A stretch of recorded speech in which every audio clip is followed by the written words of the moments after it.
Well,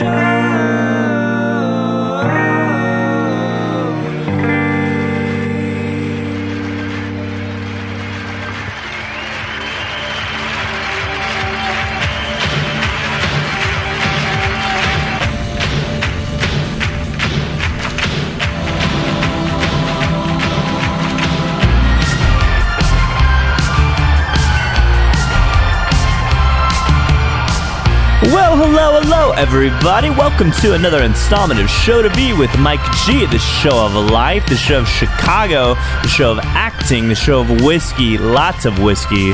As today's guest, Martin Duffy, an industry veteran and former senior master of whiskey with Diageo, and now currently co-producer of the Chicago Independent Spirits Expo and traveling the world, the United States, talking about the fine Glencairn glass, the glass that we love to sip our finest whiskeys out of. It's brilliant getting to know Martin. He's had such a reputation.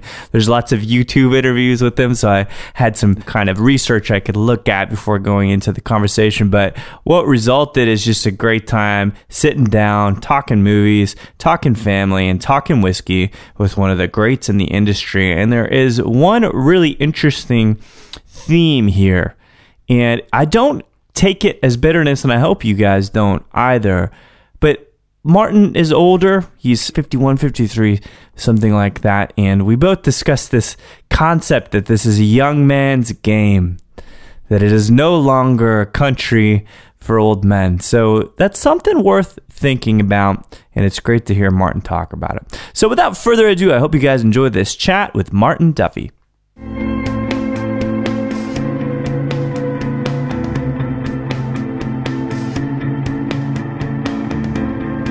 I had a lot of friends in the Scotch industry. Obviously, Glencairn's located in Glasgow. Yeah, you know, Ray basically knew all the guys over there. Right. So he was able to bring. He was able to bring 5 different master blenders together. Wow. From 5 different companies. Richard Patterson being the big one. Yeah. And I'm sorry, I'm blanking on. But no, I mean, to get Belvini get 5 guys, that's like the United Nations. Yeah. Get them in a room together. Yeah. Differing opinions, Right. different process. And that, I think that was the best thing, because you don't want a bunch of people who agree. Right. You No, want of a course bunch of not. people who have no. I think it should be a slightly higher. Right. And the opening should be a little narrower. And that's basically what they did. Till finally they all came to agreement. This is how it should be. Wow. So even the chimney, the Yeah. length of the chimney, the width of the bowl, Right. the whole idea that you had this nice flat bottom, Yeah. as opposed to a Cupida, which has the stem, Huh? which could tip over. This is a little This is harder very, to tip over. yeah, very, very sturdy. And so, the glass was born. That's amazing. And so this is still crystal. A lot of people think it's just glass. It is crystal. Really? It's non-leaded crystal. Okay. So over time, it won't leach ever into Right. to the But, bed.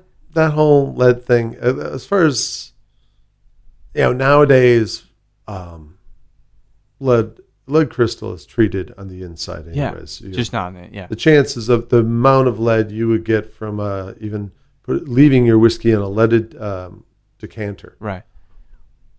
you probably pick up more lead in your drinking water Got it.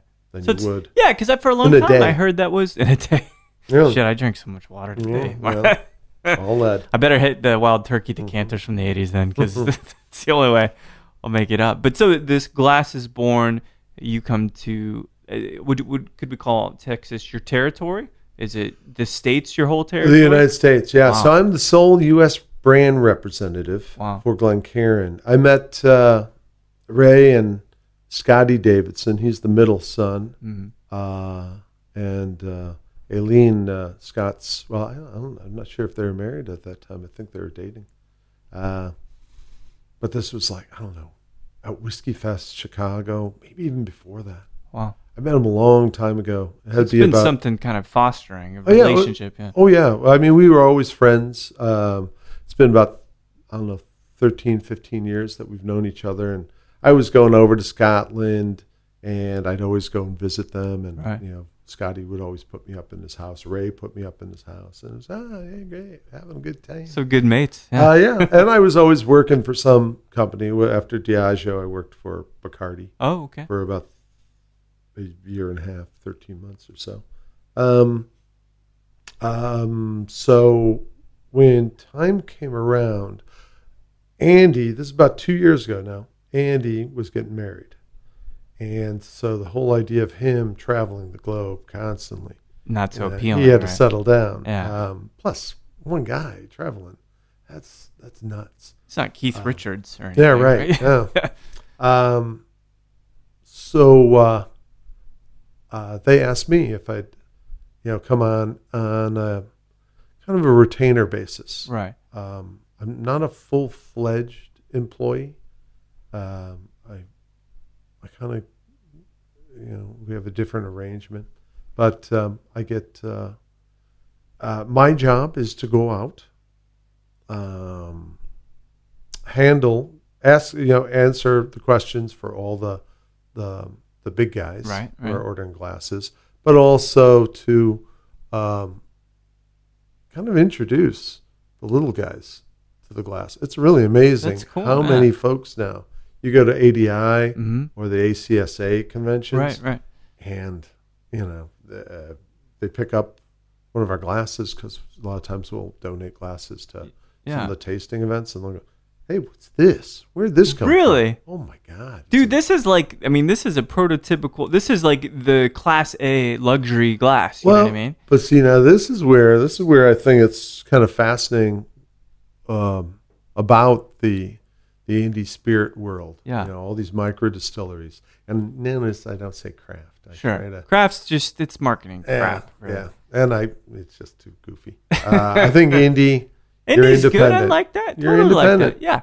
I know. I'm not an Interscope. I'm a Matador. Also, it covers bottlers too. That's true. Yeah. My partner in the Independent Spirit Expo is Dave Schmier. He used Stone Redemption. Yeah.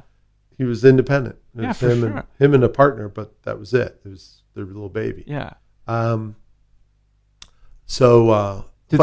those guys get, so you're saying they don't get the glass, or it's like new to them, or it's? Well, it's both interesting, but also could be detrimental in the long run, is that you talk to these guys, and so many of them are coming from totally unrelated fields. Right. In Illinois, you have a former pro golfer. That's so strange to me. The Blum brothers, Yeah. Mike and Matt up in Galena, they have. Matt used to sell. I don't know if it's nuclear. I don't know the bomb parts. Some kind of parts. that he'd had to like kind of hide from the wife, probably. Yeah. But Mike was worked for the NSA. That's so strange. And then you have Perfect market research, though, if you think about it. Yeah. Oh God, he knows everything. I know all what Texas drinks. I just been listening for. Very targeted. Everybody who's in AA. Okay, That's right. We're sending you a little. I've got a list of guys in this it's a zip coupon. That's all we're sending you, and just in case we're saying if you slide bake. There's lawyers. There's lots of husband and two airline pilots. See, that's two brothers. That's crazy to me. But that's just it. So it's not. You would think. You have your own gin, Sure. right? Yeah. Now, did you come up through bartending though? Were you a bartender? No, father is part of. My dad owned restaurants and was always part of the hospitality. Oh, okay. So the food. You had that background. Sure. You knew that. Even if I didn't know it, it was there. Yeah. It's like alcoholism just lurking in the genes somewhere back there. Well, it's like anything. If you ever saw the movie Limitless, where he takes the drug and almost everything very, just fleeting that ever happened in his life, all of a sudden became crystal clear and remembered it. That's right? brilliant. That's exactly what it is. Yeah. And, when you get to be an adult and you're saying, well, I think maybe I should be an entrepreneur, Then it all clicks on And all of a sudden. all that information, all that cumulative knowledge, all of a sudden, wait a minute. oh, look at, I'm sort through all this cumulative knowledge. I know what marketing is. This is nice parts. I'll take that. Exactly.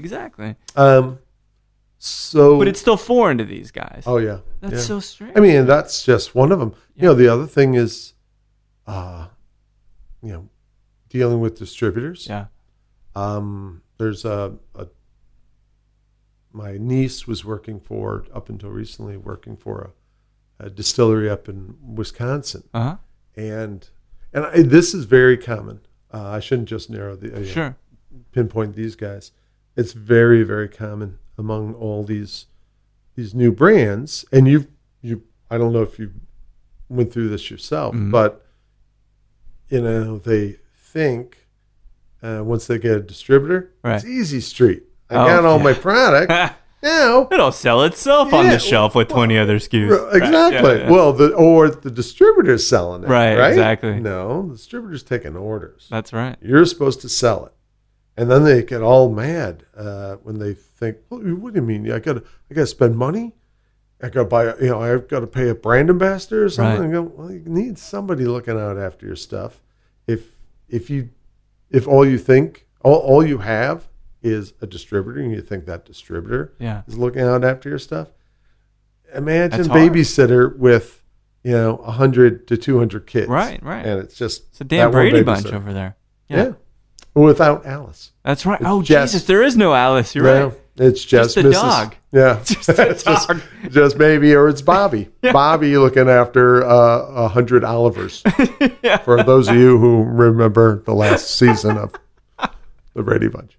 Long time ago. But do you find that it's a challenge then talking about the glassware, or people say this is neat, this is luxury? They love it, but at the same time, it's funny. There's some who, again, they don't get the one. They don't get. There is a cost. The glass itself is not expensive. Right. If you buy 288 of them in your distillery, your price is like $285 a glass. Oh, that's great. Yeah. And you should be turning around. You could sell that for easily $10 at your distillery, or what I was just at Adam Spiegel's place in Sonoma. Mm-hmm. He does same thing that Drew does at Willett. Mm-hmm. You do a tour. Yeah, the glass is included. Absolutely. Right? And you just adjust the price of the tour. Well, and for whiskey, it's just a match made in heaven. Then, right? And I mean, as soon as it's branded, that's a marketing piece. Absolutely. They're saying, "Oh, I don't know if we're doing tastings in the tasting room that walks." Yeah, if it walks, it has your name on it, Absolutely. Doesn't it? It's got its own voice the whole time. So all you need to do is just, I don't think you should be giving out free samples. Sure. You should be charging, right? Yeah. And most visitor centers at these distillers usually charge about $10. Yeah. They'll charge a little more if you feel you have to. But it's a great glass too. That's definitely adds to the margin. If it's $285 a glass, charge $5 for the glass. It's still great. If they have one, they might want to buy a second because nobody wants to drink alone. No, right? Unless they're writing the great American novel on Key West. Right, exactly. unless you're F. Scott Fitzgerald and you're looking for an early grave. That's right. That's the only thing. But there's guys that, in Wisconsin, I imagine, as we were talking earlier, probably a lot of people looking for an early grave in Wisconsin. I don't think they're looking. I think they're oblivious to the fact that it brings an early grave. If you have too many. That's even better. Brandy old fashions. It's even better. It's even better. Well, so the thing is, I love it because the internet's afforded me such research, right? I can go and look and say, what does Martin's LinkedIn say? What kinds of jobs have you had? And we talked about, obviously, with the crystal and the glasses, this lovely glass. But also, you're a Chicago guy. I even heard someone deem you the whiskey king of Chicago. I was hoping you might be the sausage king of Chicago. I have that T-shirt. Do you really? Yeah. What's the guy's name? I get Ed something. Yeah, the Sausage King of Chicago. I don't Do you not know who this guy is? Is that Ed Farber? It ain't Ed Farber. Something like that. Yeah. This is smart. That's Duffy, funny. That's in my drawer too. I was just picking out. So I'm on the road for a while. So I was picking out all these different T-shirts I should be wearing, and that's a good one to keep in circulation. But I figured, I don't know if sometimes it's good that people know you're from Chicago, and sometimes it's not. Really? So, well, you In know. Texas, it's good. Is We it? love Chicago. Here, Yeah. did you see this one? What do you got? This is my. He's unbuttoning his This shirt is here. dun, dun, dun, dun. Well, I do have a shirt underneath. No, just true. So let's see the evolution of the drinking glass. That's And brilliant. it ends with Glencairn. That's incredible. So- Don Draper drinking out of a Glencairn, it looks like. Exactly. Yeah. There you go. It's perfect. So were you raised in Chicago? Greater Chicago area? Yeah, born and raised. Irish Catholic family, large Irish Catholic. Of course, is there any other kind? I don't know. I'm still waiting to see. There was, I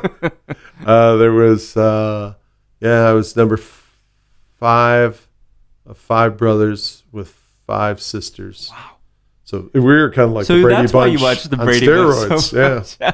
We made the Brady Bunch. And we go, Brady Bunch has so many kids. They only have 6. We'll kick the Brady Bunch's ass. There's another Duffy family in the next parish. Mm. We have parishes in Chicago. Okay, yeah. They had 18 kids. Holy crap. Same mother. That's insane. 2 parents, yeah. So you're where do you fit? Are you like right in the middle or the oldest? No, youngest? I'm the youngest boy, and I'm the 9th. I'm the 9th of the 10. That's the younger incredible. sister. So, and I swear to God, I won't make any assumptions.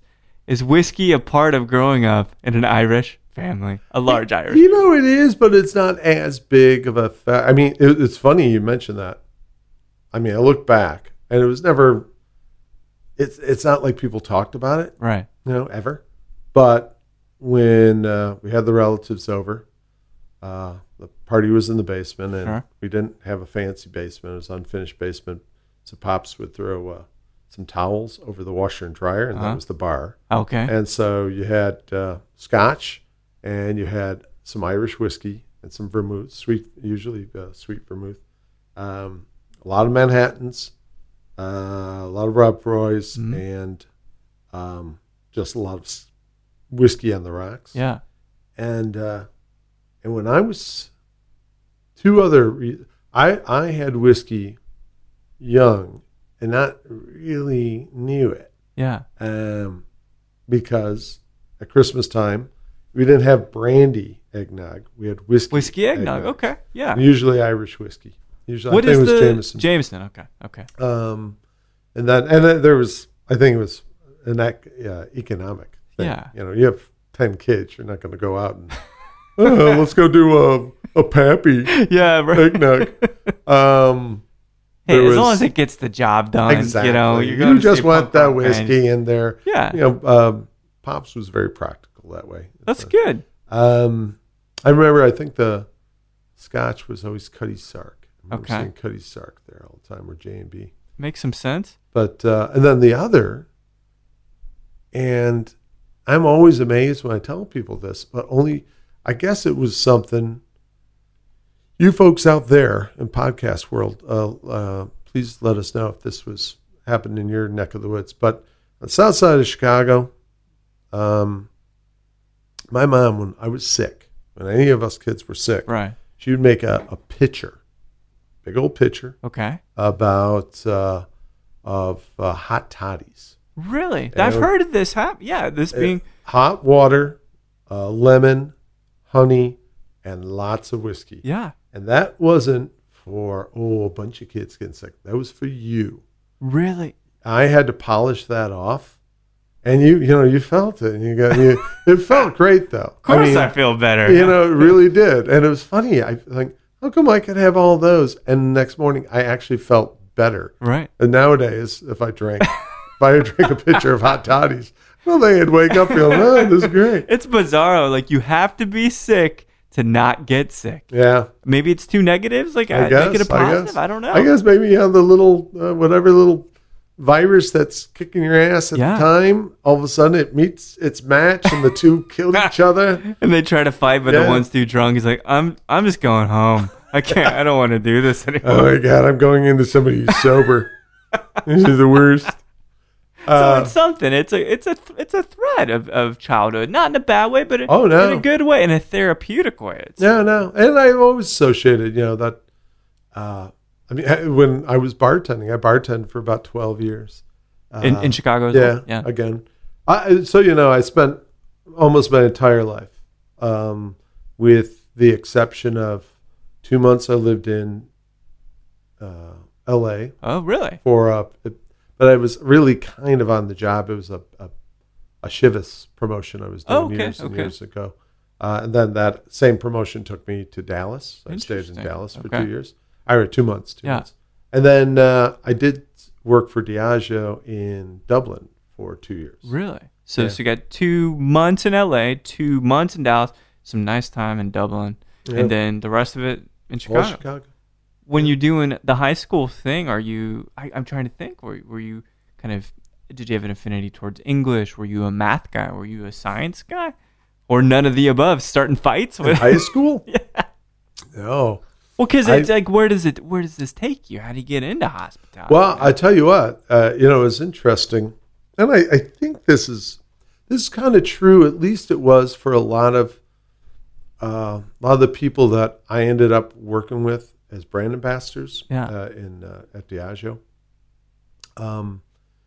I spent my high school years.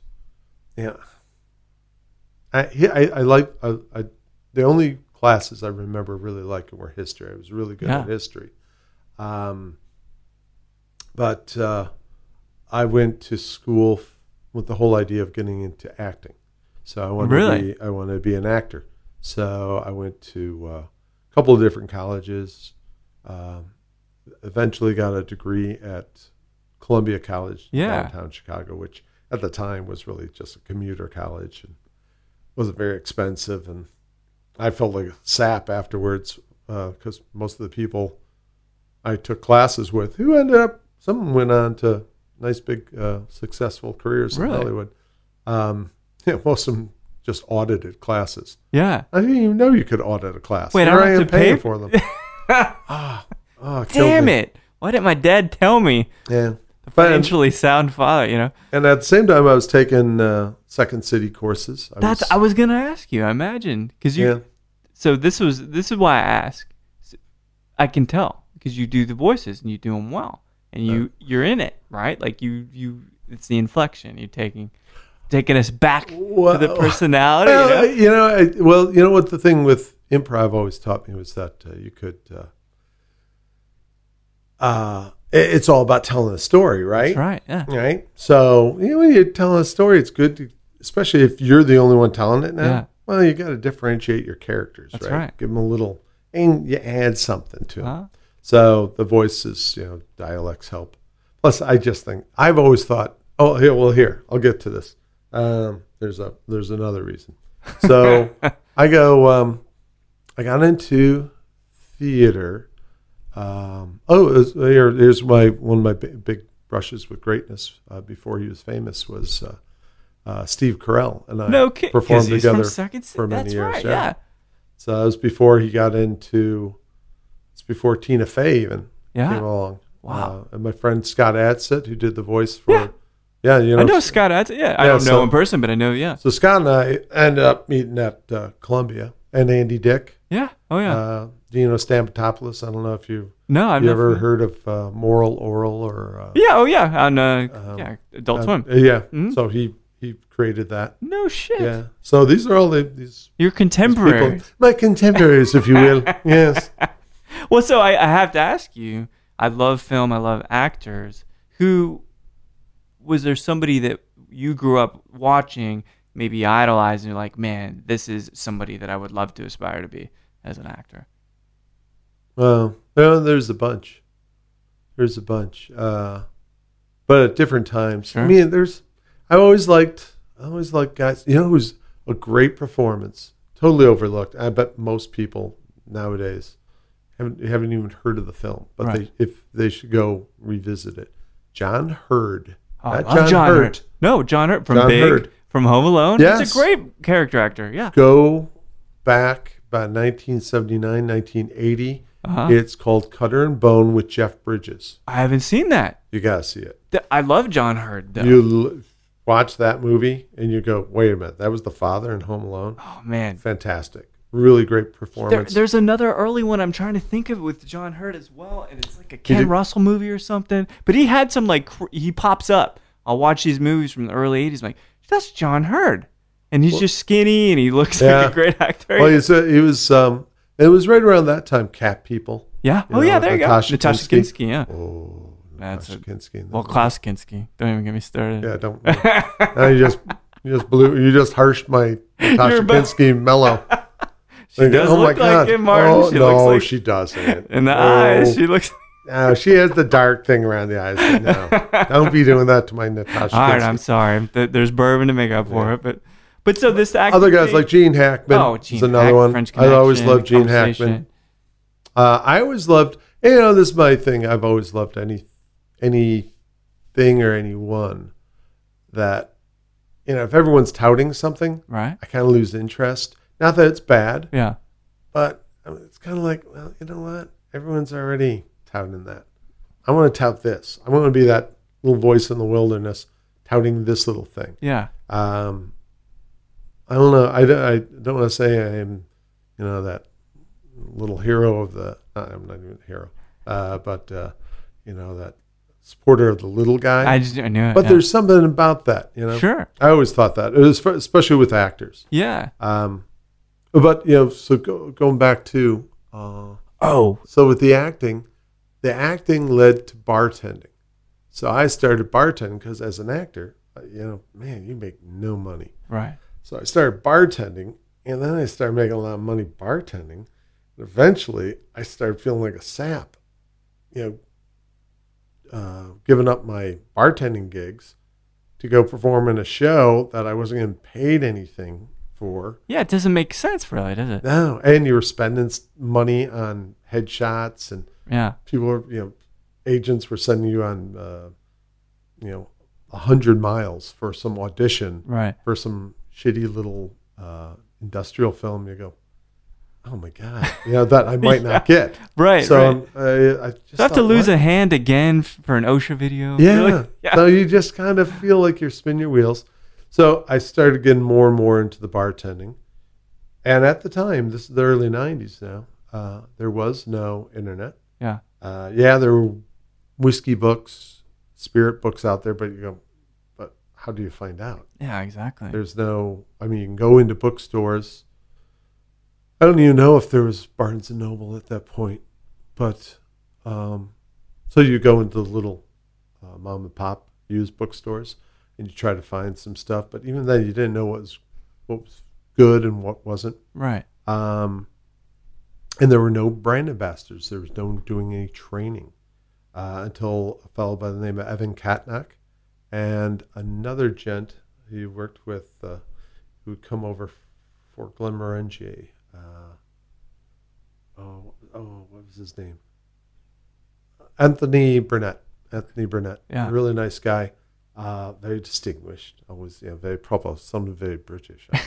But Evan was an old Highlander. Yeah. He told us like this, and he always was kilt. Yeah. Actually, so did Anthony, but it didn't seem right with the English accent. Right. He just did it because he liked it. Yeah, and he was working for a Scotch. So they started. There was an ad in the paper for. They were looking for young guys to run around. Young people, actually, there's girls too. Yeah. Run around as the Kilted Clan. Okay. And you'd run into bars and buy people drinks and tell them really quickly about Johnny Walker Red. Right. And you say, hey, you want that with lemonade? Yeah, go ahead. Blah, blah, blah. It's a blend of a bunch of whiskey. I think you'll like it. Go ahead, Johnny. Right. It's free. Yeah, there you go. And you run out. Slowly but surely, they started training me more and more, and I really liked this. Was it Diageo proper at that point? No, that was before Diageo was even formed. Wow. That's how far back I go. I feel like your clan. Sean Connery and the Highlander. I feel like Christopher Lambert right now, if it's any consolation. Well, at least you get to keep your head. That's right. No, it was UDV, United Distillers Vintner. Wow. And Guinness had bought them up at that point. And so it was weird because I was, when I started working for them, I was doing Dewar's. I was doing Johnny Walker and Dewar's. They had Dewar's at the time. A number of different crazy little single malts. Did you even like Scotch at that point, or whiskey in general? You know what's funny? Oh no, I did, but mainly in cocktails. Yeah. I had been drinking whiskey sours since high school. Sure. But it didn't Not matter. thinking about it, right? Yeah, you didn't care what whiskey it was in. You didn't know what the whiskey was. I remember when I first started bartending, this couple I knew who worked at another bar, or worked at a restaurant, came in once and quizzed me, and got me on the old his Southern Comfort whiskey in it. I always thought so because the bottle looked kind of like Jack Daniels. It's kind of right, kind of beveled, isn't it? No, it's a liqueur. And I go, what's a liqueur? I had no idea. Then, like I said, there was no training. But we so they would train me more and more on Scotch, and also I was bartending still at the same time. And I will tell you, the time I got turned on to Scotch, I was working at a Mediterranean taverna in Chicago, in the River North neighborhood, and one of the owners he had a bad habit of sitting at the bar and helping himself to the Scotch. Sure. And he didn't want to drink alone, so I got cut early. I was about to leave. He said, "Hey, don't leave. Come on over here. Have a drink with me." I said, because to your point, nobody likes to drink alone. Exactly. So he had no problem with it up until that point. He hadn't waited for me. So there was a Springbank 21-year-old. Oh. And the two of us polished it off. Wow. I thought it was delicious. It was so good. But that was also at a time we would get out of, since it was a restaurant, the bar would close at 11. Mm-hmm. And there was a 4 a.m. bar right down the street, kind of industry bar. I used to go order 10-ounce Booker's Manhattans. Wow. That I thought that was the bomb. And so I'd have these, and I'd have 2 or 3 of them. We're talking the 90s, right? Yeah. Because Booker's wasn't a thing. No. The whole, what does Beam call them? They had the special name for them. Oh, I don't know. Single barrels or whatever? Is it single barrel? Yeah. No, small batch? Small batch. Yeah. So it was the small batch collection, right? Right. And it was, I think that was, I don't want to say, it seemed like it was really big about 92 or so. Wow. And I was this about 95, 96. And I didn't realize what I was doing. I mean, that 10-ounce Manhattan. I'm impressed. I'm just in awe of it right now. Yeah, there was many a night. You are an actor. Yes.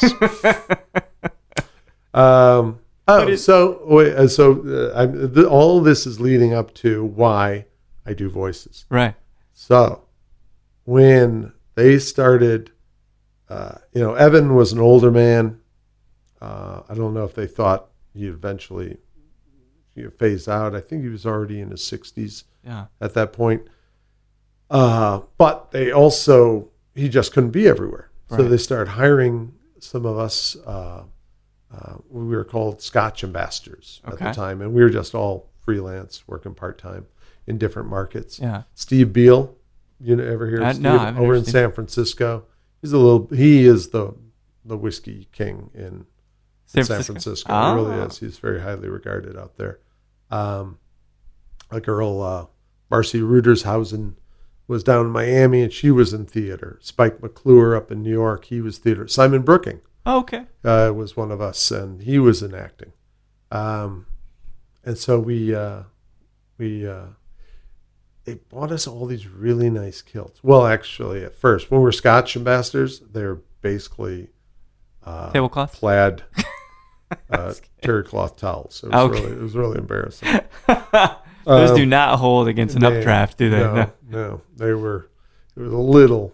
It just felt weird. I mean, first off, it was the first time I've ever put on anything that looked like a dress. Yeah. And you're walking around and it's really thin material. Sure, it's gonna be cold. Yeah, and you go into bars and people are always trying to flip it up, and it's like, hey, get away from me. Is this what women go through? Oh my God. That's method acting right there, isn't it? So when they got us the fancy ones, and we had to go up in front of huge crowds, 150, 200 people at a time for these big seminars. And they were used to seeing Evan, this, right. old Highlander who wore it well. He owned it. He didn't want to wear pants. He loved that kilt. Yeah. So I thought, I can't go up there and talk like this with, Southwest side Chicago accents. And hey, you're going to love this sketch. This is something special. So actually what I would do is for about the first two or 3 minutes, I'd say, hello, how are you? My name is Martin Duffy. I am here representing a whiskey ambassador for Johnny Walker and the Classic Malts. Love to talk to you about Scotch and any questions you might have, blah, blah, blah. And excuse me if the accent is getting in the way, don't let it bother you. It's bogus. I'm actually from the southwest side of Chicago. So that's Did you watch the audience and you read them and they're like, oh shit, I just flipped them. And then usually they got a nice laugh out of it, broke the ice, and then they didn't care. Perfect. Yeah. Except one time I did in Boston. Oh no. But there was this is mostly for the distributor folks and some of their accounts. And there was a pre-party, and I don't usually like going to the pre-party because I don't want to put on the accent during that. I'd rather just do it once I'm doing the presentation. Yeah. But at the same time, you lose it if I'm walking around, everyone's coming up to me. And so I did the accent, and I had this girl. She was really entranced. Women are with accents. She really liked this accent. And when I went up and did the whole, well, that's bogus. I'm actually from the southwest side. Oh, Chicago. no. I just saw her. She just devastated. Darts at me and was nowhere to be found afterwards. Oh, my God. I mean, I really thought I had a little. Because you could have kept it going. Yeah. I mean, I couldn't tell. No, I had a guy from Scotland once tell me, you shouldn't have dropped it. It was great. Yes. And you had me fooled. Yeah. So that's an amazing reason to get the girls. Martin, now ultimately that's what it is. To entrance the women and, assuage the distributor crowd. Makes some sense. It makes some sense. But it seems like this whiskey narrative, this passion for whiskey is building and building more exposure. You have to, in fact, embrace a Scottish accent to do this as well. And ultimately, you're ready for something bigger. Is that when you step into this, they called you the master of whiskey? Is that right? Yeah, so they made it a full-time position. And it was the first. It's funny. I had to do some looking back. It was really, the Masters of Whiskey were really the first brand ambassadors, American brand ambassadors. Yeah. Obviously, there was a group for Johnny Walker and some of the classic malts coming over from Scotland. They're mainly, like Evan, former master distillers, right? But we were the first group of Americans. Now, Simon, if I remember correctly, before we went full-time, Simon went off and got hired by the Dalmore. Okay. So it was all basically at the same time, but there was really nobody else out there. And the first title was Master of Scotch. Yeah, so that's what you're called. What year are we talking, by the way? This would have been 2003, I'm guessing. Okay. But we would we would go out, and people thought, and a lot of times we were kind of required to wear the kilt, which just seemed odd on a day-to-day basis.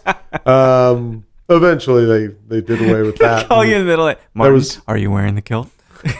Well, they call you up. It's funny. I had 12 states. That was my territory. So the United States was cut into markets for the 7 masters of whiskey, masters of Scotch. And so, they call me up and they request the kilt. Oh my God. And I was like, really? I got to go to West Virginia and wear a kilt?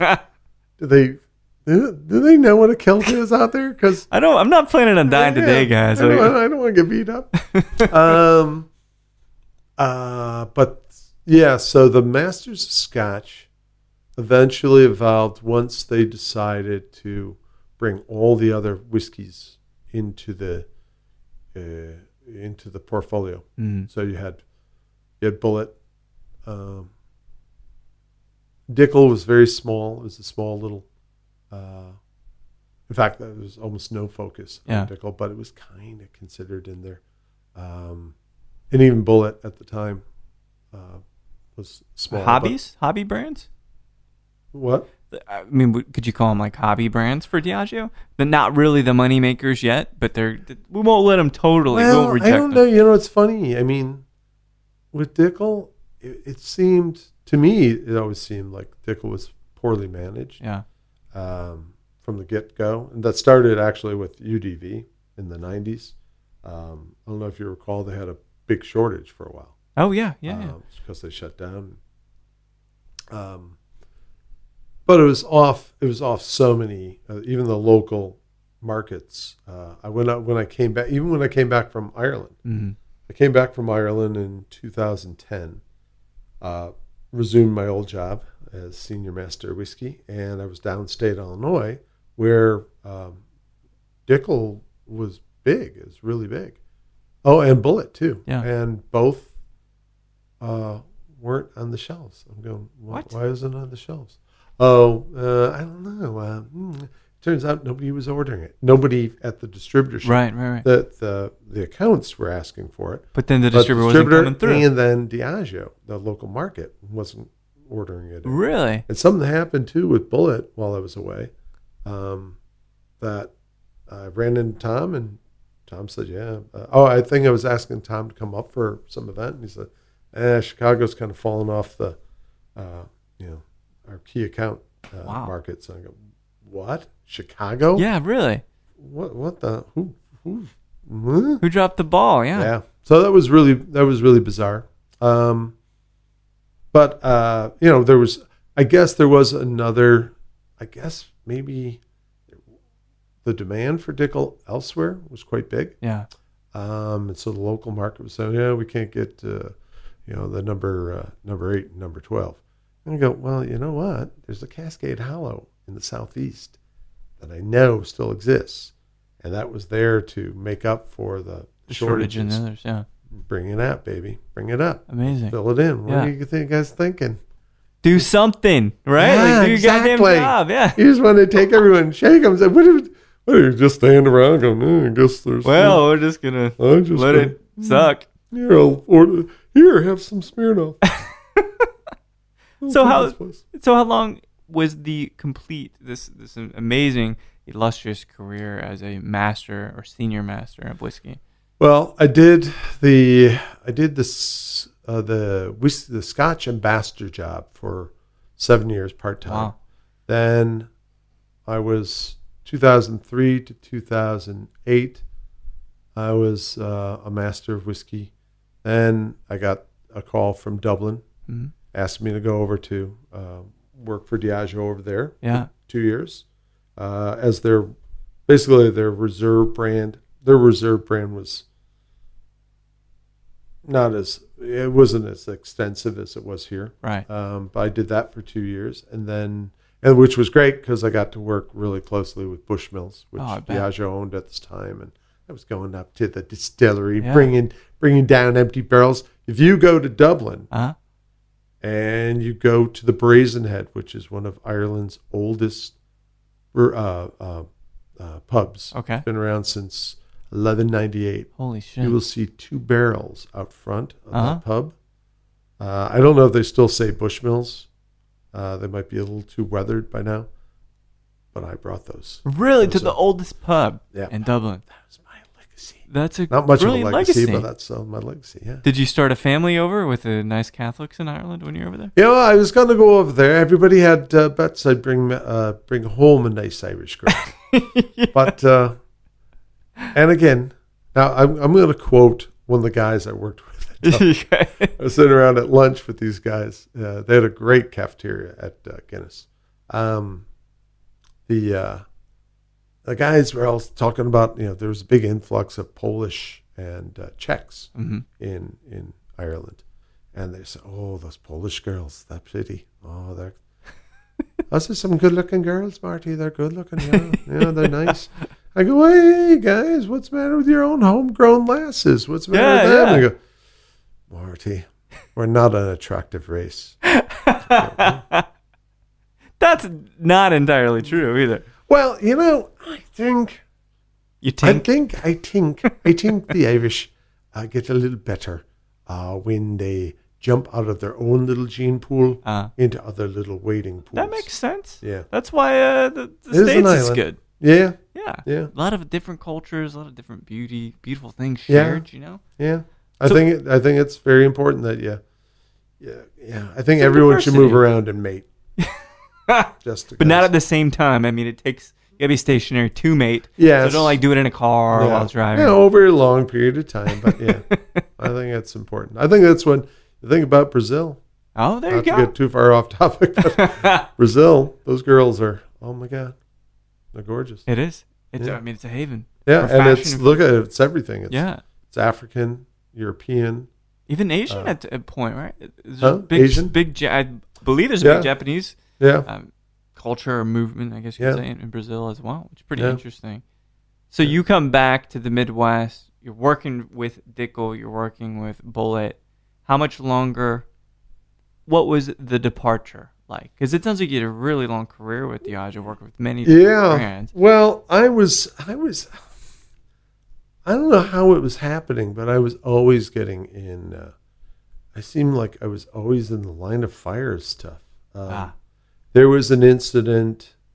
I won't name the blogger, but there was Don't tell me a blogger took you down. Well, a blogger. It's this guy. He had he was having an award, an online award thing. Sure. Right. Where you meaningful world of online awards. People could vote for it. And anyways, I got an email was passed to me. It was all very innocent. Sure. Actually, it really was.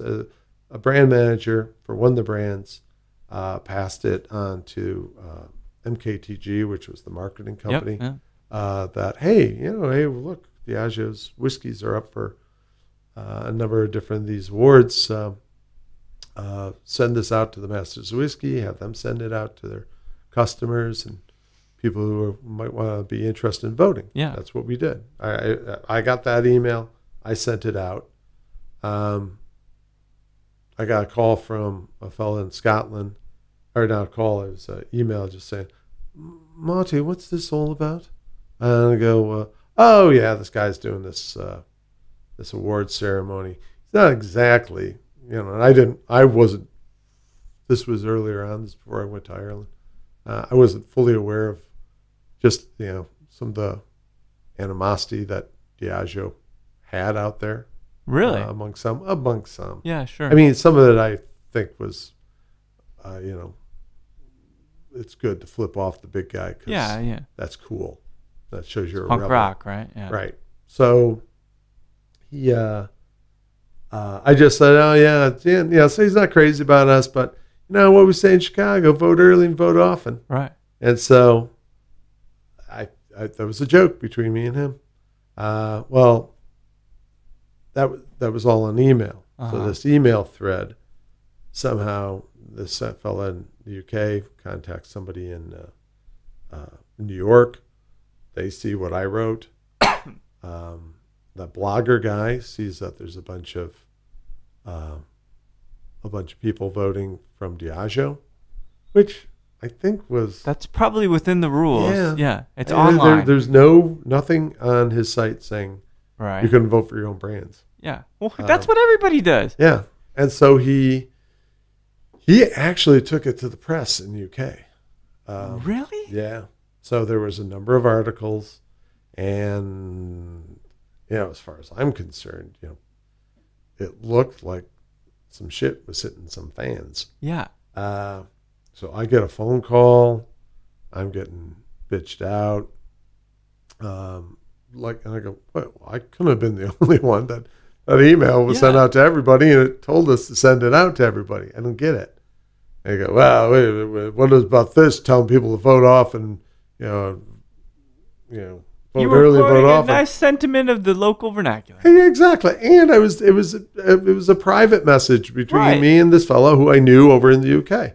That wasn't the general message. Yeah. So anyways, I got a lot of shit for that. I had all these people calling me up and bitching me out. So that's one of the reasons why when the offer from Ireland came, I said, I'm taking it. Yeah. I'm getting out of here. I just hope Ireland is as peaceful as it appears in my dreams. Right. And it was. It is. Compared it's over a beautiful here. Place. Oh, and also just Diageo over there was a different animal. Sure.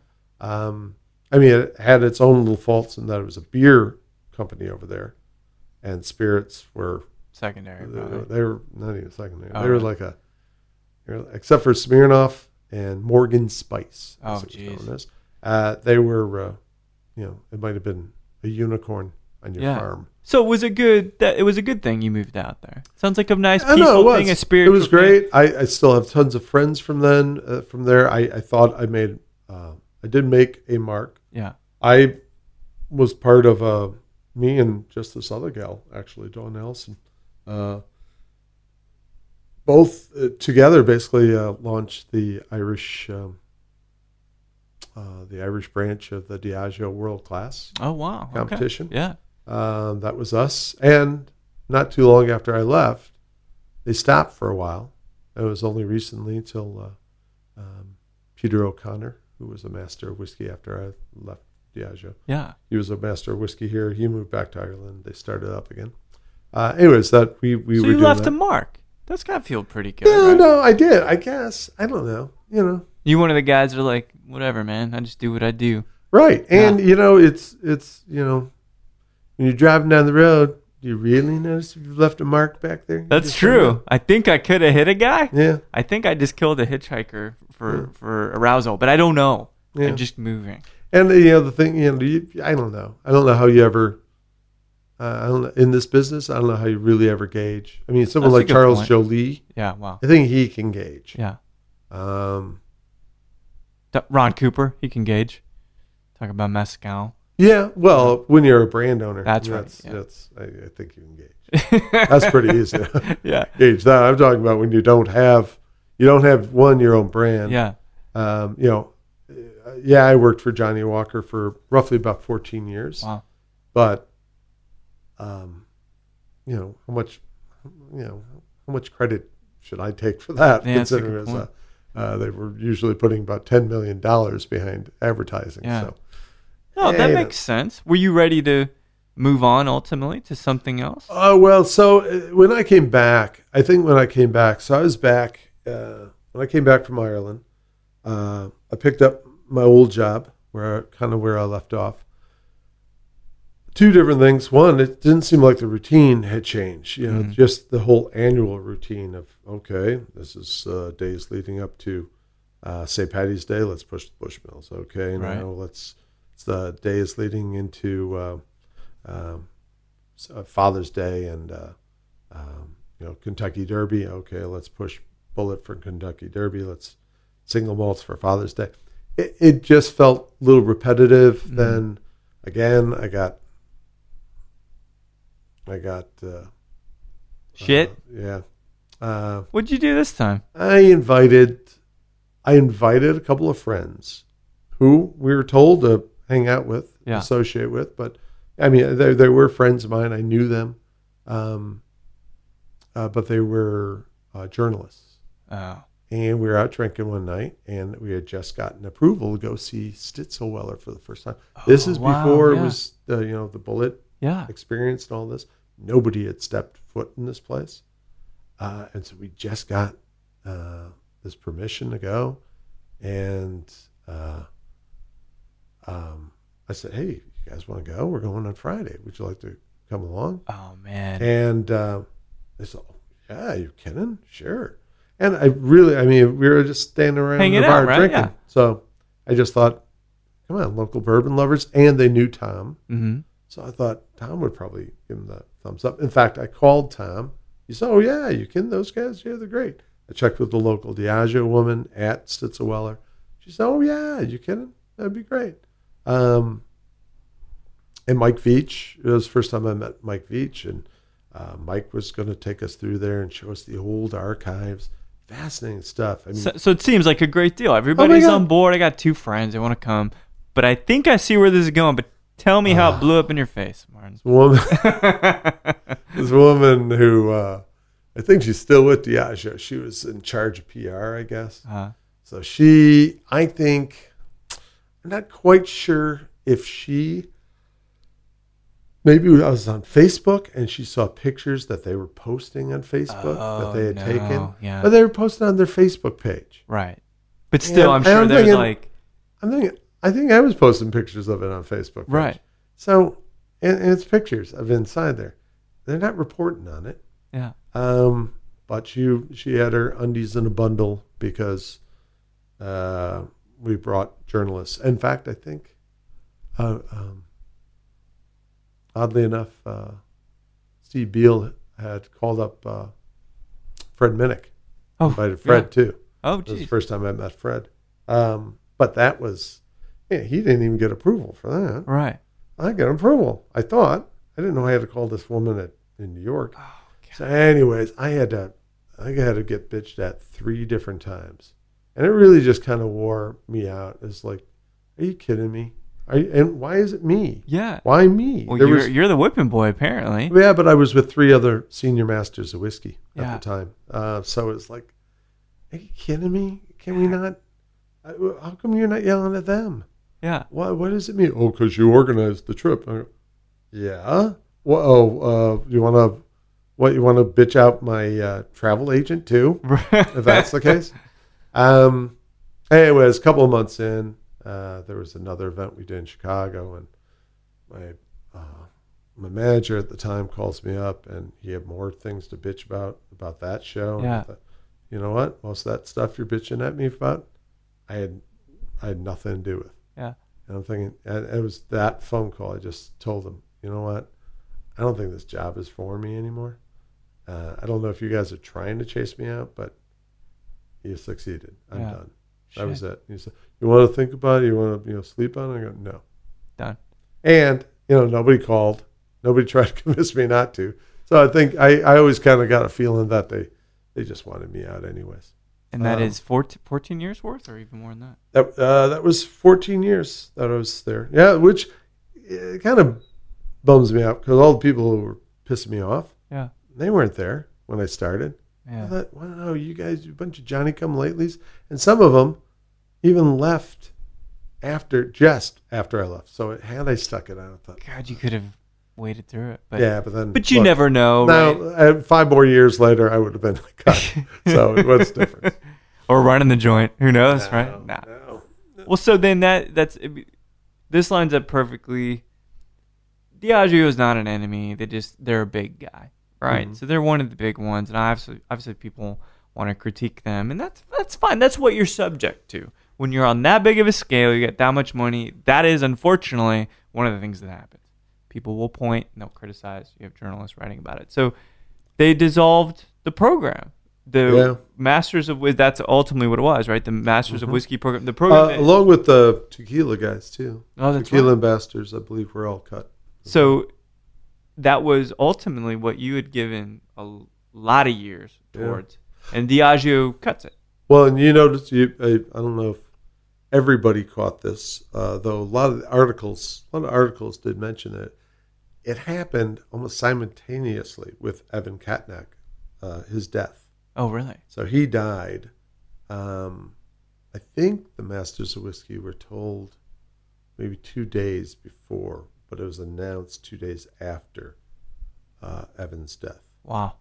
And, Gregor Katnack is Evan's son. Mm-hmm. And he's part of the Masters of Whiskey, has been for as long as I was full time. I think he came on 2001, 2002, right in there. 2001, I'm guessing. And so, he was out of a job. Wow. It just seemed, and it didn't fool me. It didn't fool me, Diageo. I'm telling you right now. What was it about? What was it? Why do you think that really happened? I think it was two things. And it's two things that don't get, well, one thing does get talked a lot about in this business, and it's money. Yeah, of course. Overhead. Diageo has had so many cuts over the years. Right. When I was in Dublin, there was a cut. My position in Dublin was actually cut, but since I had a contract, I stayed on for another 6 months. Mm-hmm. Anyways. So money, always money, right? But the other thing, I think, and this is, this is based basically on my own experience now. I'm 53. You don't look 53, mind you. Thank you. It's the bourbon keeps you. Bourbon leaves the pigment of brown in my hair. But it's age. I think a lot of the Masters whiskey, some had been, a few, not that many were left from the original 7. Yeah. But that's just it. Most of the original 7 were, let's see. I think Steve Beale's the only one who retired. So they're all of the original 7. They don't want to pay retirement? The thing was, that's money, right? They paid. They had a very good starting salary. Very good. Yeah. Kind of screwed the pooch for a lot of other brands when they were hiring brand ambassadors. Right. And, people are coming up saying, well, wait a minute, these guys are starting right. with this. That's market rate, right? Yeah. It's like, oh yeah, well. But a lot of these guys had accumulated quite a good amount of money. Yeah. For a brand ambassador job. Sure. I mean, brand ambassadors are important. They're not really boxcar figure important. Right. And especially with all the other costs that go with it, travel and T&E and then you top off, you add event costs. It's nuts. So the other thing, I mean, most of them were getting old, long in the tooth. You look at most brand ambassadors being hired now. Young. They're young. They're at least late 20s. Oldest, usually might see early to mid 30s. Yeah. But you don't see anyone hiring me. I went out for a job once. It was for a single malt Scotch. Mm-hmm. Went in for the interview, and they have 3 distilleries. Okay. I had actually visited all 3 distilleries, even their third rather obscure one. Right. I'd already been there. I said, you could save money and not even send me to Scotland because I've been to all 3. Right. I know everything there is to know about those 3 distilleries. He ended up hiring a girl in her about 27. Yeah. Never been to Scotland.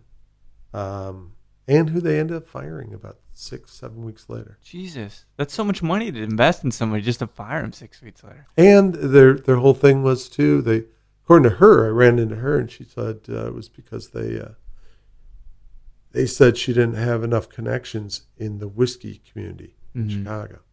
I was like, well, you've got decades of that, right? Yeah. All right, let me think. What is it? All right, I'm a middle-aged. I like to think of myself as stocky, possibly portly. Sure, buxom. Buxom. Yeah, I am going to get in those too. Rubenesque. Very Rubenesque. Thank you. And all those paintings. Yeah, exactly. That's why. That's right. They're like, all those there's a little paintings. too much of you out there, Martin. Mm-hmm. I've seen you without your shirt on far too much. So, it's funny because I go back and I think you talk about Gene Hackman, and I think of Tommy Lee Jones, and I think of No Country for Old Men, like that last scene where he's just like, that's me, dude. Imagine me.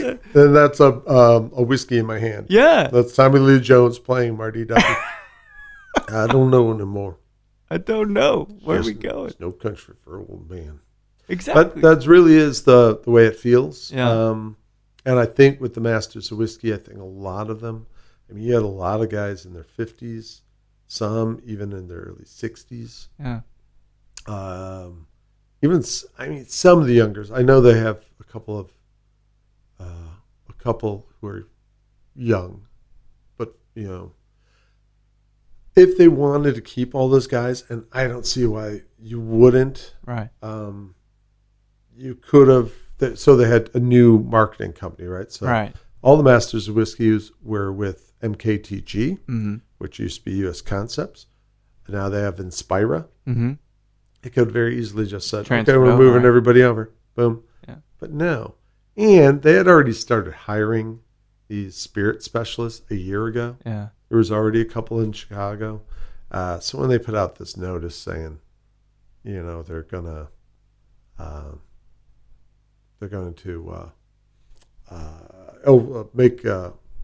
make it open so all these guys can apply for the job. Right. First off, they weren't going to, if they did get those jobs, it'd be interesting to see if they're going to get it at their old salary. Sure. I talked to a headhunter recently. He said he's talked to a lot of those folks, and that a lot of them were asking, a starting price of $120,000. Wow. That's you don't start. Yeah, anyway, yeah. I don't know if not with an external firm. That's a lot of money, man. Yeah. Do you think that overall? So, and then we'll transition to kind of like this latest chapter with in Chicago Independent Spirits Expo. But is this going to hurt Diageo? You think people are going to really give a shit? No. Yeah, probably not. They're too big to fail. Well, the other thing too is that when you do all this marketing stuff, I think some accounts, might feel that, but I don't see too many accounts saying, "Oh, well, I'm not gonna carry Johnny Walker Black anymore." Right. Yeah, it's not likely. It's still the best selling whiskey in the world. Yeah. Or at least outside of India. Right. Right. So you're not gonna cut off your nose to spite your face for a brand ambassador. I think, and as we were saying, Diageo already has not the best reputation, and again, too, I don't know why they. I know saying that, you're cutting all these people loose because of high salaries and because they're older. Right. That sounds bad. Yeah. And I know corporations have that reputation just being evil and stuff, but it is business. Sure. And I don't entirely fault them. Yeah. I think it's all what you're kind of going for. And the thing is, and going back to your point, will it hurt them? Probably not, because if you go to any of these whiskey events now, if they're still doing a Johnny Walker Mentor event with 150 people, well, they're targeting 25 to 35-year-olds. Yeah. Chances are those 25 to 35-year-olds haven't met these masters of whiskey. That's right. They haven't even entered the brand yet. Right. Yeah. Exactly. So they don't know. Yeah. They don't care. And they'll land on their feet. When I quit, you didn't see a bunch of people throwing out their bottles of Bullet or Johnny Walker or Bushmills. It was like, no. It was like, they bitch on Facebook for about 5 minutes, right. And then that's there right. you go. Hey, it's a shame. Or they'll give you he was the best. He was the best brand ambassador ever. Oh, but this guy's pretty good too. I forgot to mention him. So how does this all? It sounds like this lifetime of experience meeting people, learning characters, traveling around the world. How does this culminate into the Chicago Independent Spirits Expo? Well, Tell me that wasn't a good setup. It culminates in the fact that when I quit Diageo, you know what? Are you a Ricky Gervais fan? Love Ricky Gervais. In fact, your goatee matches his perfectly. Oh, thank you. Not David Brent. No. Oh my God, I hate the modern Ricky Gervais actor, and yeah. A lot of times I watch the old Office, the UK version, and think, oh my God, I've said stuff like that. and I go, oh no, and I have a goatee. Oh, I'm David Brent. But even worse is that in the show The Extras. Yeah. All right, so he quits his sitcom, thinking that you worry about me. I'll have a new gig in no time. Right. That's kind of what I thought. After coming off the great season. Well, I just came back from Ireland. Yeah. I spent 2 years over there, had all this kind of international experience and knowledge. I came back. I was, senior master whiskey title. I thought, my company's not going to snag me. Look at me. Yeah. No, there was very few knocking on my door. In fact, it took almost a year before Bacardi came to me with, Benedictine. Yeah. I go, it's not even a whiskey. Where'd you get? And it was only because my former boss, who I quit to at Diageo, now was working for the marketing company for Benedictine. Interesting. And so I ran into him at Tales at the cocktail and I said, hey, you doing anything? Go, no, not really. You got something? And then in your head, you're like, I'm not desperate, right? I'm not looking desperate. Well, actually, so right prior to that, right before that, I had Dave Schmier and I, Dave of Redemption Rye fame, he and I had have a history that goes back to the 90s when he used to own a promotional company. I used to be a promotional manager for Absolute and Seagram 7 promotions. And he asked me if I'd come out to New York and help him just run his Indie Spirit Expo. I think he had been doing it for about 4 years at that point. And I didn't even know what this was. But it was fun. He just took over this. I think this nightclub was closing. Yeah. So he took it over for a night. Ordered a bunch of tables that didn't arrive. They were supposed to arrive the day before. Didn't arrive until 15 minutes prior to the doors opening, which just kind of made it kind of, slapdashed but fun. Yeah. And I walked around and I just saw what all these folks were doing. All the crazy stuff they were making, but good. Yeah. It was the first time I ever had honey vodka. I mean, Right. real vodka made from honey. Yeah. You can, and it was a young couple out of New York, a little tiny distillery that didn't have distribution outside of New York, and I thought, wow, this is really great. It's like a legitimate thing, right? Yeah. And I thought, and there was brands from, other countries, and David started with when he had a Orange V vodka, and he started with two other brands, two other guys.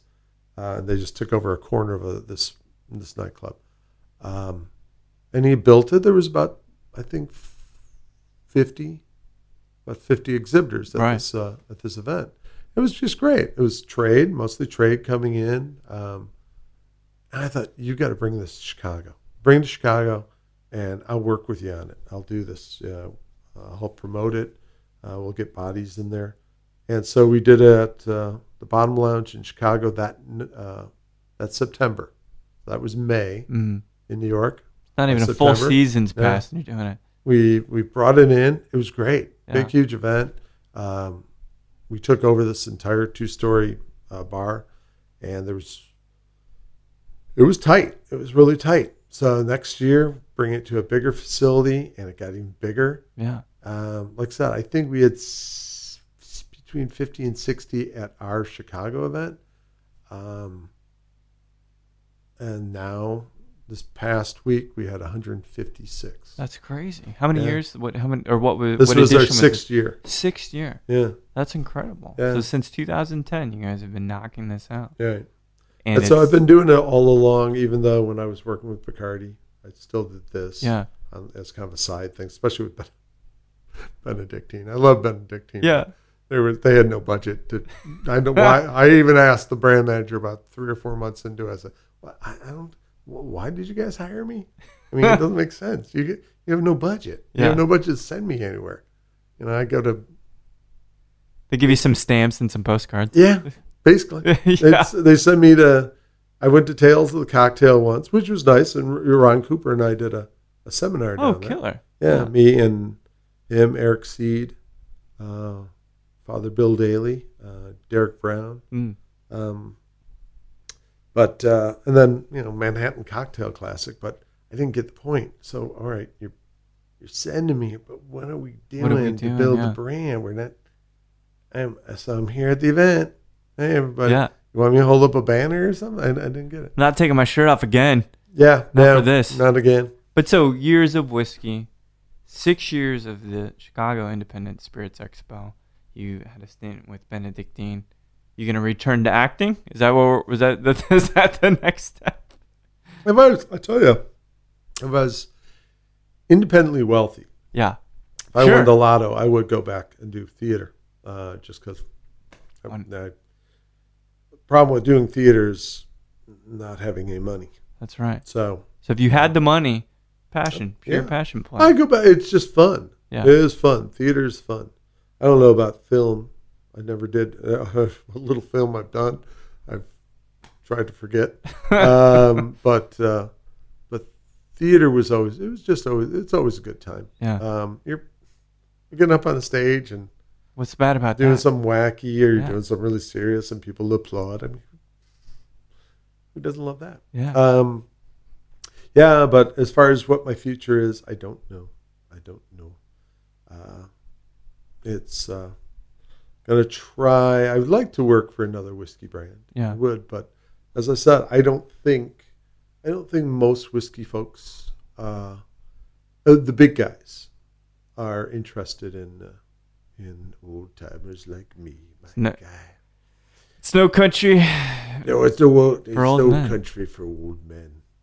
Or there's plenty of love making, but no love.